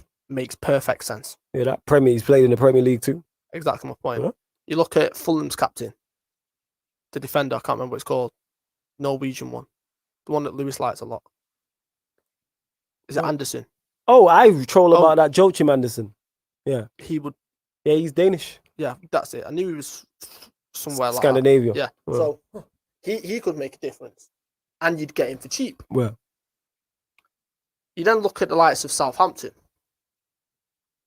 Are you honestly telling me that you couldn't go and get a Bednarek from there, a Vestergaard from there, a McCarthy from there, especially if, for example, Leno's going? There's teams you can pick from. Yeah. You're Arsenal. You are still... You still have pulling power. Yeah. The fact that you're based in London is a massive benefit. Mm-hmm. They could go to West Ham. They could go and pick someone from there.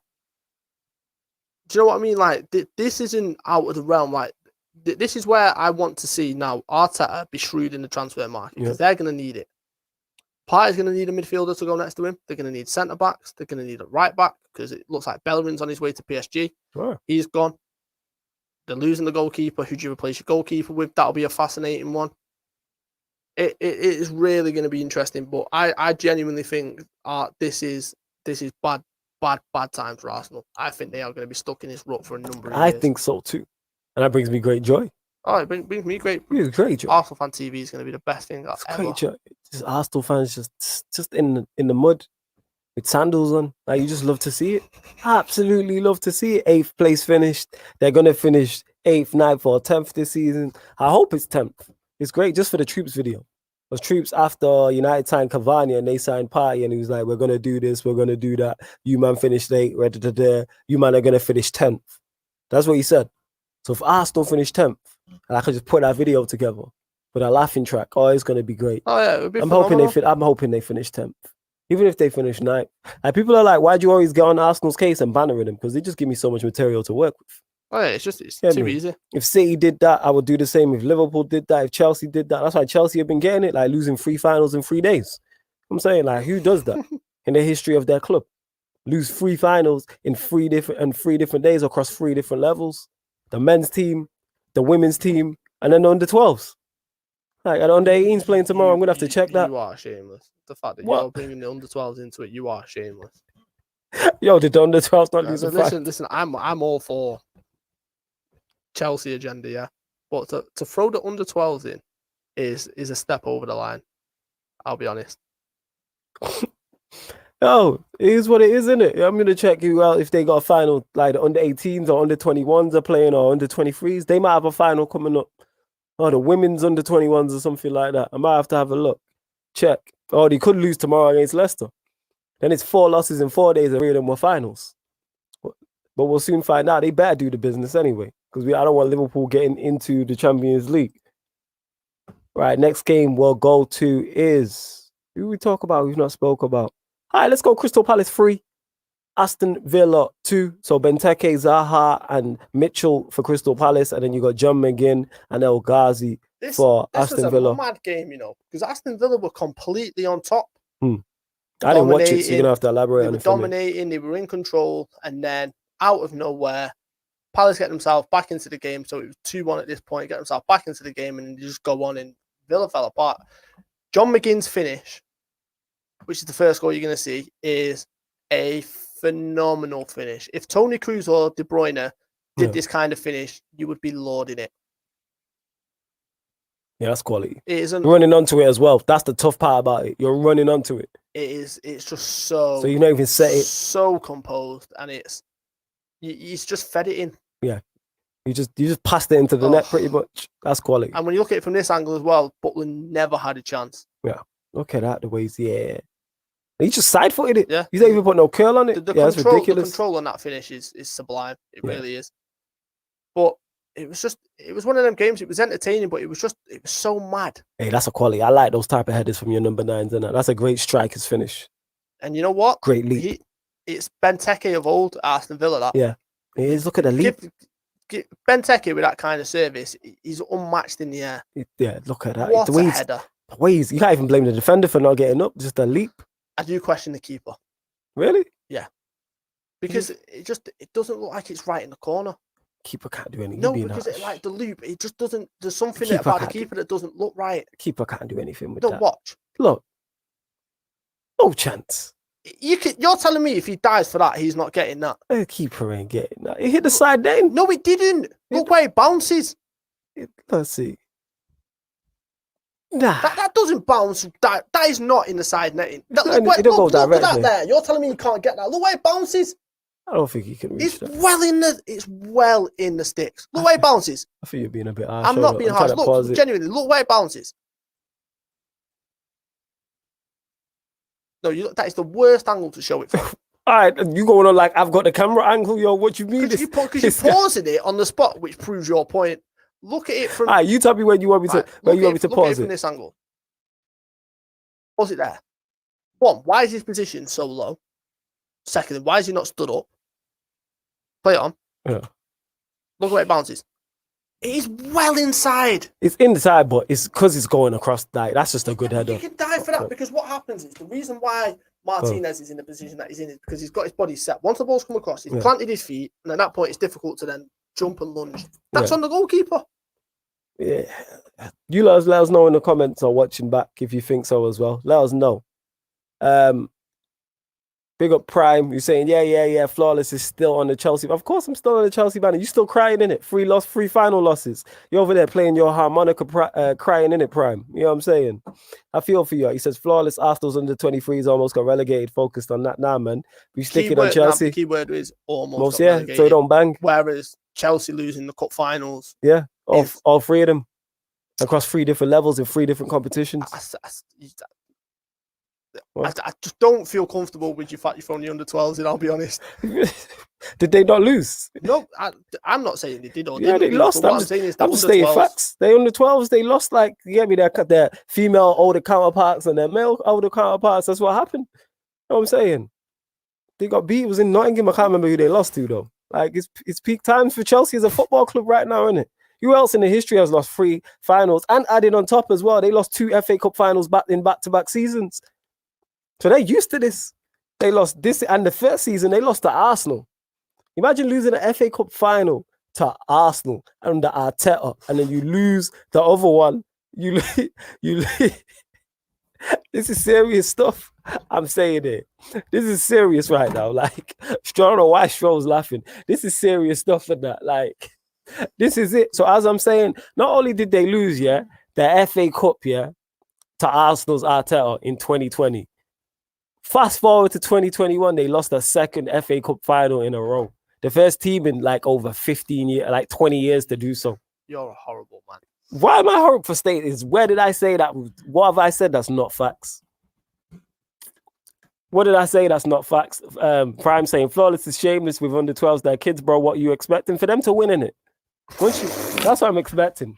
How about you lot winning it? How about you lot show the women and the men what to do in that? That's what I'm saying, Prime. Look at me when I say it. That's what I'm saying, Prime. I'm expecting them to do bits in it. Yo, once you've done that crest, it's a wrap. You get me? Anyone can get it. Once you've done a Chelsea crest and you got that badge, I'm holding you with the same vim.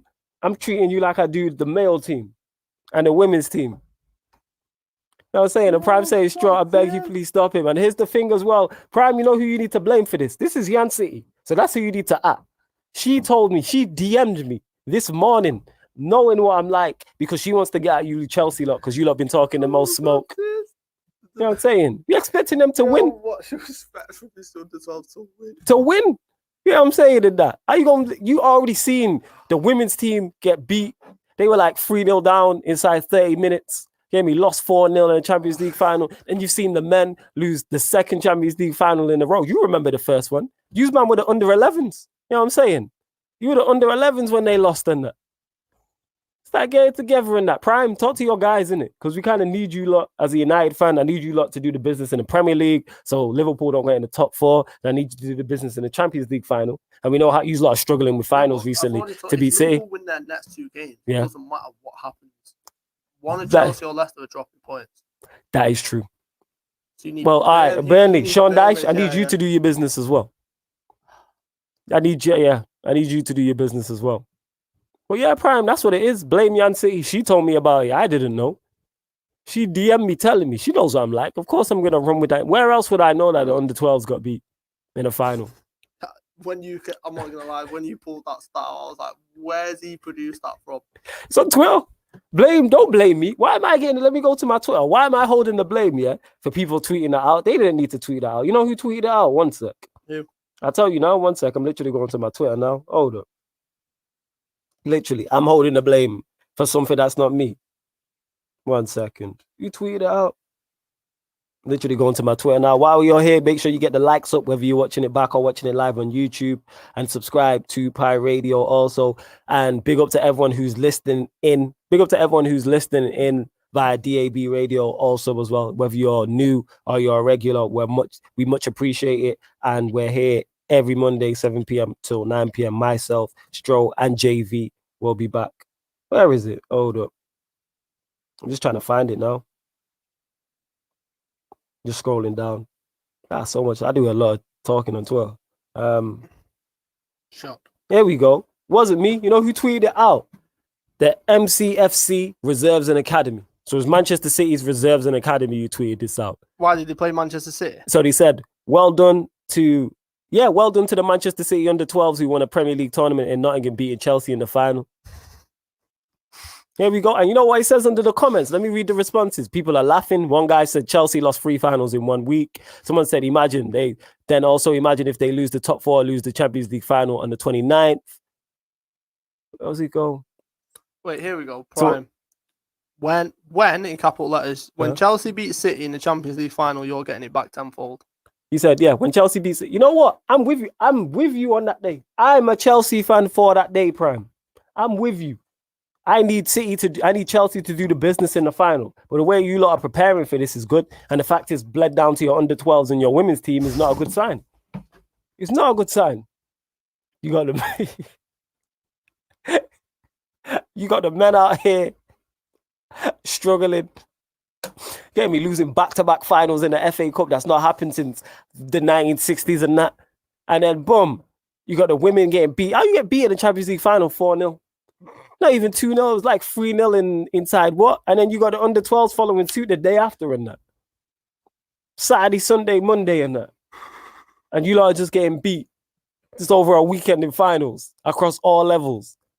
Men and women. We need to get it together. We need you for that final. And it's looking like you could cost yourselves top 4 as well. Because if you lot lose top 4 after all the smoke, the FA Cup final back-to-back losses, the women, then you don't get top 4 and you lose the Champions League. Yeah, it's mad. It's mad. And Prime also says, I didn't know Chelsea is located in Manchester because we're living rent-free in Flawless's head. I'm just here for the slander in that. You know what I'm saying in that? That's what that is. How about you lot win? You know what I'm saying? And then you wouldn't be up there and that. Like, I need to laugh at. That's what that is. So, moving on to the results. Yeah. Go on. Tottenham Wolves. Yeah, let's talk about it. Tottenham Wolves, which was 2-0. 2-0 to Spurs. Yep. Harry Kane. Obviously, we've already spoken about him. A man like Højbjerg. Thoughts on it, Stro?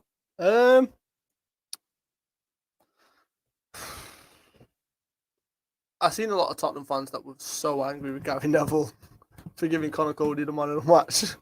Gary Neville just trolling out here. My thoughts were, it's a dead rubber game at this point. None of them have got anything to play for, realistically. It's just typical Harry Kane. You give him any sniff in front of goal, and he's Harry Kane. Yeah, I mean, look at that for a strike. Yeah, that's a great strike outside the box. Yeah, he is. Do you know what I like about Kane the most? He never looks. He knows where the goal is. It's just that. It's just that striker's that natural instinct. He knows exactly where the sticks are, and honestly, he really is a phenomenal player. Yeah. Don't get me wrong. I do think that Connor Cody defended very, very, very well in this game. I thought he really put a good account of himself, but man of the match was don't get me wrong. I enjoyed it because I love seeing the social media meltdown. I mean, look at this for defending. Like, what's going he knew on? as well. What's going on here? Like, what's he doing? Like, honestly. Okay. Can you? What's Patricia? What's going on there? I don't. Yeah, I'm trying to figure it out still. I'm unsure. I genuinely, has he gone to punch it, completely missed it, and then I think so. Let's watch this again to figure out what Patricio is trying to do from this corner. So Lo Celso whips it in, and he's headed up in the air. Yeah, he's gone to punch it and missed. He looks like he's trying to squat a fly. Like, it just doesn't make any sense. Like, the technique is awful. It's like he's got to swat a fly. The technique was off. He was. He really does. Because here's the thing, right? Here's the thing, yeah, you're a goalkeeper, right? Look at where the ball's gone. You can clear everything out in front of you and get rid of that ball. Yeah, it's a bit. Yeah, he just needs to be You forceful. take everything. Yeah, he's not forceful enough on Harry Kane there. I'll tell you what, it's a good job that Finger was on the line then. Yeah, Cody was on the line, yeah. Because he's thinking, what on earth have you just tried doing there? He knew, he's got, What? He's gone with both hands and he's... Wait, rewind it slightly to that second thingy. I mean, did you just see that? What I just see? Yeah, I did. Did Dele Alli just kick that back away? Here we go. Let's see. So he's missed it. Oh, no, he missed it. He missed it. Yeah, he missed it. Dele Alli with the long hair and that. Look at that movement. The ball, though, as well.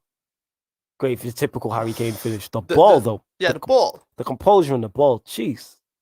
But look at his movement, but then look at his touch. It perfectly sets out exactly what he wants. He does. Composed as well. Yeah, it's composure. Composure. You expect that from Harry Kane. What a pass. It's composure. Yeah, quality ball. The assist made that goal there, then the composure. Was it Højbjerg?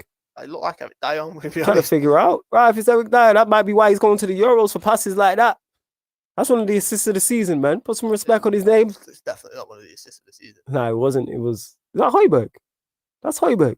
Because Eric Dyer's behind him. Right. Eric Dyer told him where to play it, though. Yeah, it's Højbjerg. No. It's Højbjerg. That's a pass, that. Yeah, it is. Well, go on. I'm just saying, Cody's unlucky because he nearly gets there. Right. Great finish. It's the way. It's just that extra little touch. It's just he knew as well, and then to lift it slightly. Yeah, it's just that's a striker that's at the top of his game. What a tackle that is from Dele Alli. You know what? Dele Alli really impressed me in this game. Quality player. I know he just felt like he just had the Mourinho. What a save that is. I'm sure he got a touch on that. We'll soon find out. To show it. Look, even the pass there from Dele Alli's nice. Yeah, good save. Yeah, he did. Good save. Dele Alli's got to do better with a follow-up. Oh, yeah, 100%.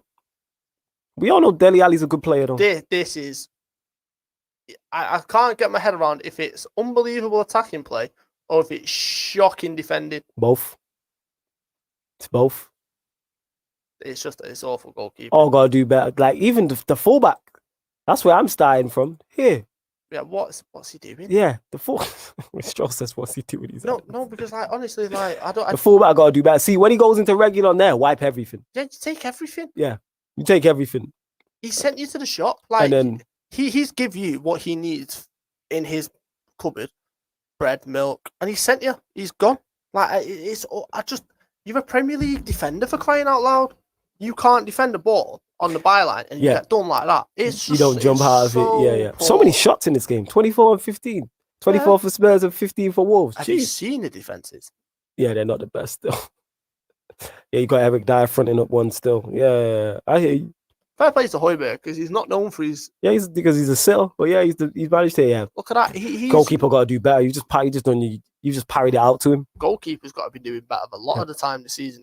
Patricio has not had a good season. Wolves haven't, is it? We spoke on this. Is this the end of the road for them under Nuno? Obviously, they got the terrible injury to Jimenez, which is a massive hit. Is massive. Yeah. But look at this. What? Yeah, you just got to do better there. Earth is that? That's their record signing. No, that happens to everyone, man. Who? That's just. Hey, we've seen Mane do that plenty of times this season. Not like that. I've seen Mane. He's their record signing. But yeah, it'd be interesting to see how Wolves do next season. Because even if you look at, let me pull up the table. So they're currently in 12th.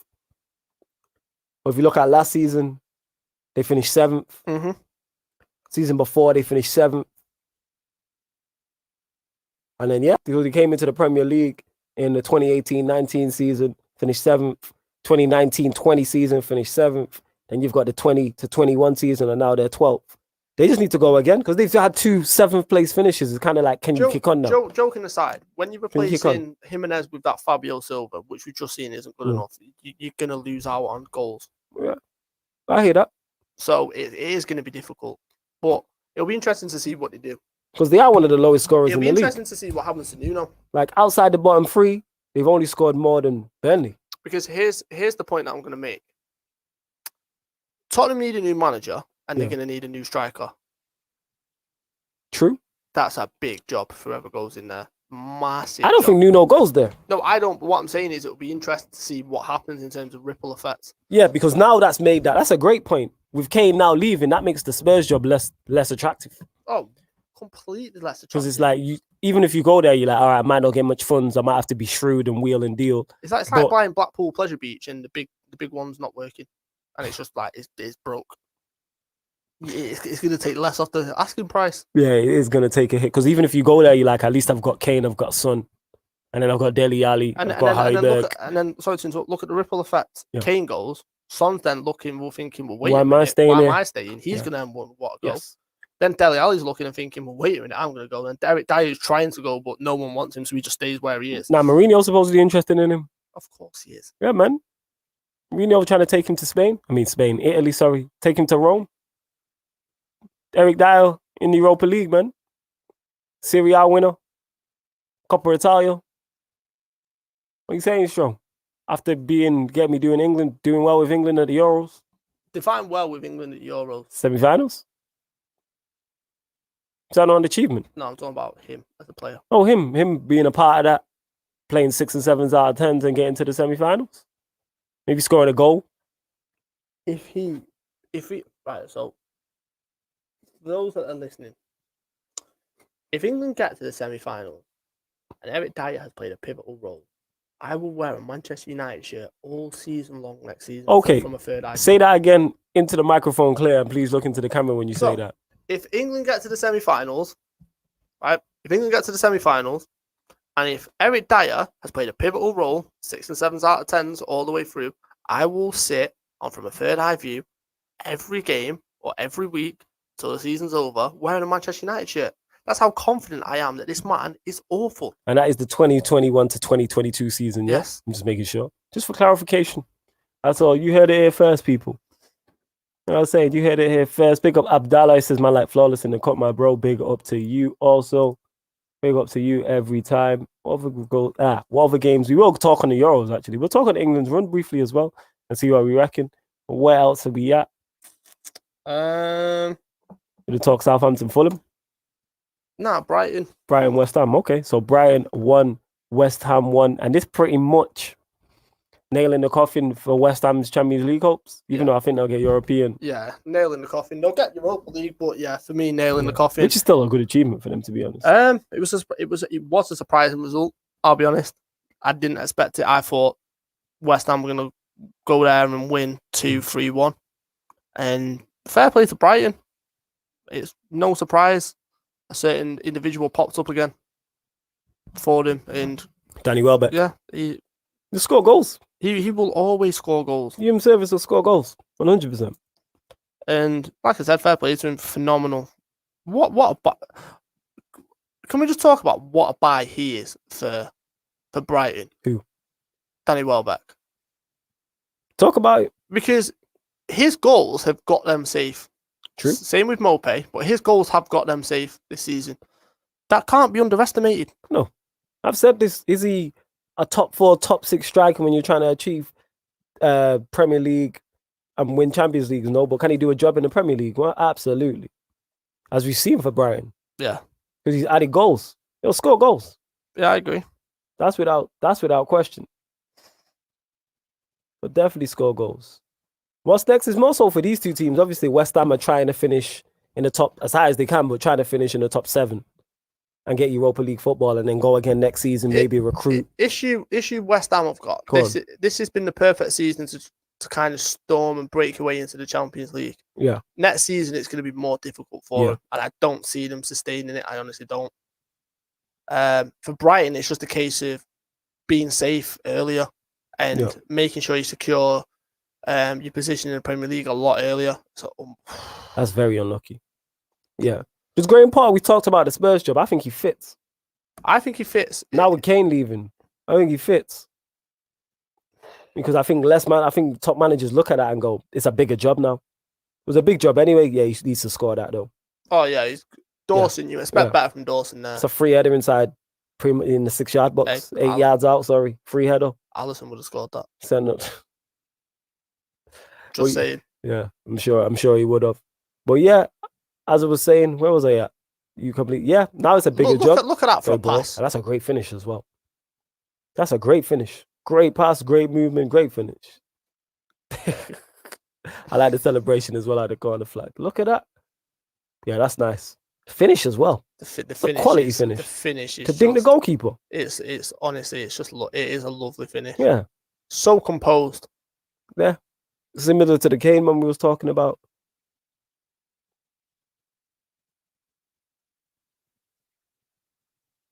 Yeah, that's a good strike. That's a good strike from Benarab, but yeah. You should go grab the ball, but that's a quality strike. Yeah. If I'm the manager, I'm going mental. The fact that he's not going to grab the ball and he's doing some stupid phone celebration. He clearly lost himself in that. But as I was saying, Graham Potter now at Spurs, because Kane, Spurs is now a bigger job than what it was if you still had Kane and Son. So it's kind of like, does Graham Potter? I think it fits. I think it fits. It fits to an extent. I know the Ajax man was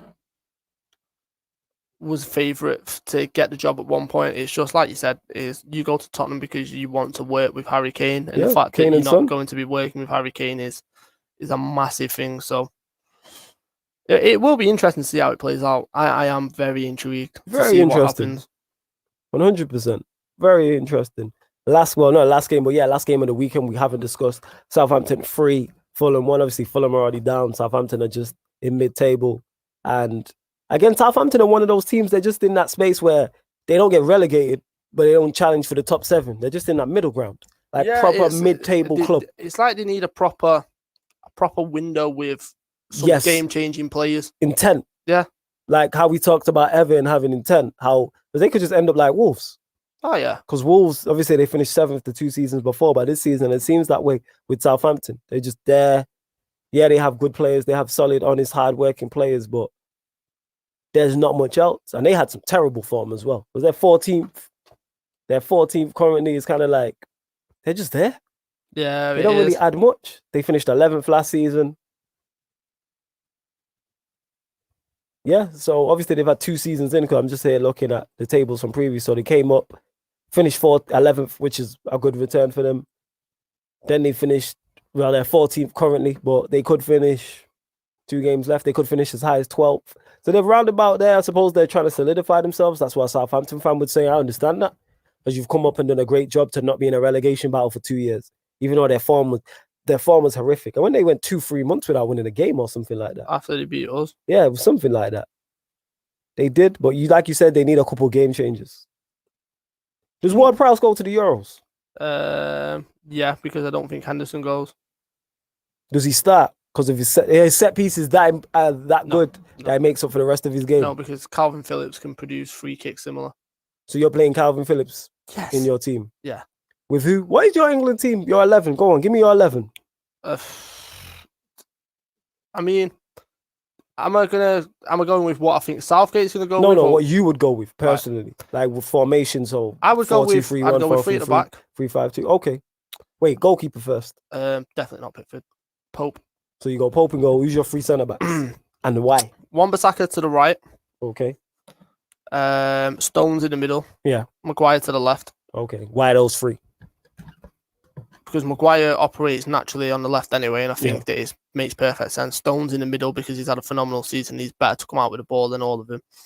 And Wan-Bissaka because of what I'm going to do when it goes to my right wing back, because you put Trent there. Okay. And then naturally, when Trent goes forward, you can just go to a 4 at the back, and you're compact and you're always defensively sound. I then play Trent right wing back, Shaw left wing back. Makes sense. But then you've got Saka who can potentially play there. Yeah, midfield. This is where it gets interesting. I go Calvin Phillips by himself. Okay, it's a 6. Yeah, lone 6. Okay. This is where it gets tricky because England got so many options when it comes to attacking players, wide players, strikers, etc. I'd go Mount. Mount as an 8. Yeah. Mount as an 8. I'd go Foden. As an 8? Yep. So Mount, Foden, Calvin Phillips is okay? I'd then go Kane. There's a 9. And Rashford. You missing a player? Oh, 3 midfield, 5-3-2. Okay. I was thinking 3-4-3. Yeah, I'm tripping. If I was to go 3-4-3. No, I was thinking of my team, but no Grealish. No Sancho. Nah, because I'm just saying for certain games, that's what I'd go with because I think that would be absolutely solid to play against. Yeah. Whereas me, if I was doing it, I'd go them 3 at the back. Actually, no, it's not like I'd go 4. Trent right back, Stones, Maguire, Shaw. I'd go Phillips, Foden, Mount, Sancho, Kane, Rashford. And then, for example, you could put Grealish in for Mount. You could put Grealish in for Rashford. You know what I mean? Yeah, no, I hear that. Ryan, but the key point is Sterling doesn't get in my 11. No, he don't get in my 11 either. Ryan's here saying you guys are raving about Danny Welbeck. What about giving credit to get the manager? What about giving credit to the manager getting the best out of him? Maybe we give him full credit. We give Graham Potter full credit. Wait, I didn't realise that Welbeck didn't have Wenger and Fergie as a manager at one point. No, man, he had Graziano Potterino, as Ryan calls him, as he's coined him. Yeah, I know. Graham Potter deserves a better job than Tottenham. Okay, Ryan. All right. Who? Wait. Who? Hi, Ryan, go on, Ryan. This is your time. Ryan, with the greatest of respect, this is a man that has slandered Mo Salah all season, and we would be in 10th without Mo Salah. This is a man that has slandered the Egyptian king, right? First and foremost. Secondly, Graham Potter. What better job is it than Tottenham for him? Hey, I'm for him. Who? Please answer. Yeah, Ryan will tell us. I'm intrigued. Like I genuinely want to know because who on earth would take Graham Potter? Would Leicester? Absolutely not. No. Would Liverpool? Absolutely not. I don't even think Arsenal would. Nah, he's better than Arteta. No, but I'm saying I don't think they take him. Yeah, that's true. Right. So who? So I'm genuinely intrigued to hear this answer. This better job that Potter deserves. He deserves a better job than Spurs. He got you on the ropes, Ryan. You're on the ropes. Because I'm genuinely intrigued because listen, I've got a lot of love for you, Ryan, but some of the stuff you do say is questionable, i.e. the Mohamed Salah stuff. We're talking about a man that has broke Premier League record season after season. Has broke Liverpool records season after season. I'm with you. So I'm intrigued. I'm very interested in it too. I mean, it's going to be interesting to see how Levy tries to promote the Tottenham job now because he's taking a hit now. Oh, Spurs crumbling. Massive. Spurs could go the way of we'll end on this note. Spurs could go the way of their North London counterparts. What is going on in North London? Literally, where are they at in the table? If we look at the table right now, they are 6th. Yep. They could finish in the Conference League as low as 8th. Yeah, and then they're in the Conference League. Yeah, it's not looking good. It's a massive hit for them. Massive hit for them. Huge hit. 100%. Be interesting to see though. It will be. We'll take a brief look at the upcoming games. Obviously, the top 4 race is done. The league title's done. Relegation's done. It's all about the top 4 race. So regards to that, obviously, tomorrow, you got the big one. Chelsea versus Leicester City. Massive game on Tuesday. 8:15 kickoff. Stroll. Mm-hmm. Who wins? I've got Chelsea. I think draw. Okay. And then the Wednesday, the day after, May the 19th, the Ginger Mourinho himself. Hey, the guy who's going to break Klopp. Sean Dyche's Burnley versus Liverpool at Turf Moor. Last place Liverpool want to be. 8:15 kickoff. Stroll's here, going red. He's already squirming in his chair about this because he reckons it's going to be a draw. I don't reckon it's going to be a draw. It'd be the most Liverpool thing to happen is for Sean Dyche to nick a last minute winner. I mean, a last minute equaliser or something along those lines. Like, it's just. Yeah, as much as I've said this though, you lot get top 4. I said this from the jump. I was saying this to Liverpool fans who didn't want to hear it. Look at me. You know what I'm saying? Now look, I was spot on and I wanted to be wrong about this so bad, but I knew it. I called this months ago. Tell you what you were wrong about. Go on, here we go. Sam Allardyce. Yeah, you got one wrong out of how many seasons? 1 in 30 years? That's like used with league titles, 1 every 30 years, man. It happens, you know what I'm saying? Same difference. So, when was the last time we won one? It's been a minute. Is it? Yeah, not 30 years, but it's been a minute. No, I said when was the last time we won one? A league title? Yeah, a couple of years ago. I'm saying in between that gap, it was 30 years, isn't it? That's what you do. You win league titles once every 30 years. So when we're doing from a fair eye view in 2051, we'll be talking about Liverpool winning their next league title, innit? And Champions Leagues, you win one every 10 to 15 years. So 2031 to 35, we'll be discussing that. It's the Liverpool way, innit? Just out of curiosity. You'll never walk alone. When was the last time you won a Champions League? It's been a minute. You know what I'm saying? Point. It has been. But, you know, we trash. We don't have the greatest manager of my era, of your era. You know what I'm saying? You used to have the greatest manager of your era. He's behind, you know, David. You can try and paint this narrative all you want. You know I've got facts to back up every argument that I've got. Nah, it's facts. I know you ain't silly. I know I'm just clowning because I like clowning Liverpool, innit? To see you lot drop from Premier League champions to chasing top 4 is fantastic. Which is exactly why I wanted Tox here. It's fantastic. Are we going to make that happen? We going to make that happen, never. When we do the Agenda FC of Klopp being flop manager of the season, we'll bring you on. Definitely not. Yeah, we'll bring you on. He is the flop manager of the season. No, he's not. Who's the flop manager of the season? Mourinho. No one expected what they got from Mourinho. We knew how that was going to end. Wait. So genuinely, yeah, like joking aside. Oh, joking aside. Klopp with no defense. Yeah. The injuries that he's had, the amount of injuries, yeah, all the background stuff in terms of the Super League, Alisson losing his father, all the stuff combined, the fact that we're still fighting for the top 4, name me one other manager apart from Pep that would be in the position that we're in now. But that's the whole point is we're calling him the flop season because of the levels he has.